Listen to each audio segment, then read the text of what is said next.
you have any reaction to the Washington Post report that Israel used white phosphorus on civilians in southern Lebanon? And then a second question, you mentioned earlier in the press conference that Secretary Blinken referenced the killing of Issam Abdullah, and yet just Friday or Saturday, was it, you fast-tracked 13,000 of the same shells that killed him. So is there like an incongruity to what the department is doing and saying? Let me speak to the first question first, which is that we are concerned by the reports of the use of white phosphorus. Obviously, there is a legitimate military use for white phosphorus, but that does not include using them on civilians. It means that if you use them, you have to do everything you can to minimize civilian harm.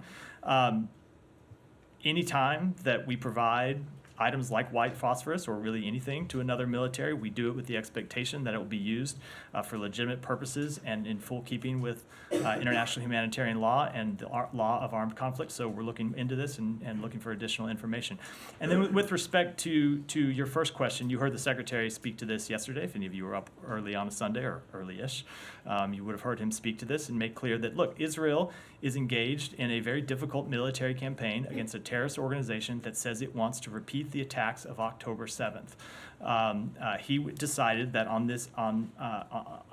with respect to this sale, this was a munition that they needed on an urgent basis, and so it necessitated an emergency authorization to provide those munitions. But that does not in any way lessen their obligation to act in full compliance with international humanitarian law.